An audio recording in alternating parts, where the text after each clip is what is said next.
عبادات لے لیں، عبادات میں سے کسی ایک عبادت کا ذکر پوری تفصیل سے نکال کے دے دیں، نہیں۔ معلوم یہ ہوا قرآن مجید اگر اس طرح ہدایت دینے پہ آتا کہ صرف قرآن کافی، اللہ کبھی نبیوں کو نہ بھیجتا۔ انبیاء اس لیے بھیجے جاتے ہیں کہ ان کے اعمال سے، ان کی حرکات و سکنات سے اللہ کا دین بنتا۔ اس لیے تاجدار کائنات صلی اللہ تعالی علیہ وآلہ وسلم جب جلوہ گر ہوئے تو حضور علیہ السلام کے دین نے تو رہنا تھا قیامت تک۔ اب قیامت تک دین نے رہنا تھا تو قیامت تک حضور اکرم صلی اللہ تعالی علیہ وآلہ وسلم کے دین کی بنیاد کے لیے اس شے کو ہم اپنے لیے مرکز ہدایت بنائیں، مرکز و محور ایمان بنائیں، مرکز و محور عبادت بنائیں۔ عبادت کا طریقہ تو قرآن میں ہے نہیں، نماز ایسے پڑھو، روزہ ایسے رکھو، آپ نے حج ایسے کرنا، ذکر ہی نہیں ہے کہ کیسے کرنا ہے، بس کہہ دیا کرو، کیسے کریں پتہ ہی نہیں۔ اس بات کو سمجھنے کے لیے کہ یہ ساری عبادات ہمیں اگر ماننی پڑے گی تو جاننا ہوگا کہ عبادات کا طریقہ اللہ نے اگر سکھایا ہے تو وجود مصطفیٰ کے ذریعے سکھایا۔ اب دیکھ لیں قرآن مجید کی آیات سمجھ لیں۔ ارشاد فرمایا یا ایھا الذین آمنوا اطیعوا اللہ ورسولہ، اللہ کی اطاعت کرو اور اس کے رسول کی اطاعت کرو۔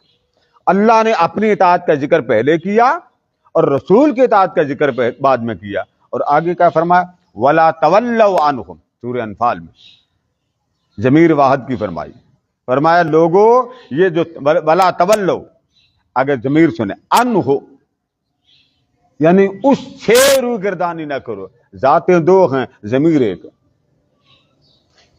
فرمانا یہ چاہتا ہے لوگوں اگر تم نے عبادت میری کرنی تو عبادت کا طریقہ تمہیں وجود مصطفیٰ سے ملے گا، مرکز و محور مصطفیٰ سے ملے گا، ایمان کے مرکز سے ملے گا۔ تو ہدایت کا جو مرکز ہے وہ اللہ نے قرآن نہیں بنایا، وجود مصطفیٰ بنایا۔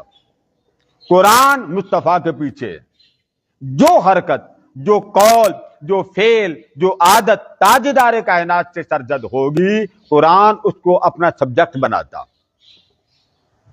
اس لیے اللہ تبارک و تعالی نے اس بات کو حتمی اور قطعی طور پہ سورہ نساء میں بیان کر دیا، فرمایا من یطیع الرسول فقد اطاع اللہ، جس نے آج رسول کی اطاعت کی۔ اب یہاں لفظ یطیع آیا، یہ مضارع کا صیغہ ہوتا ہے کہ جس میں حال اور مستقبل کا ذکر ہو۔ معنی کیا بنتا ہے کہ جس نے آج اے حبیب آپ کی حیات میں آپ کی اطاعت کر لی یا قیامت تک اطاعت کرے گا۔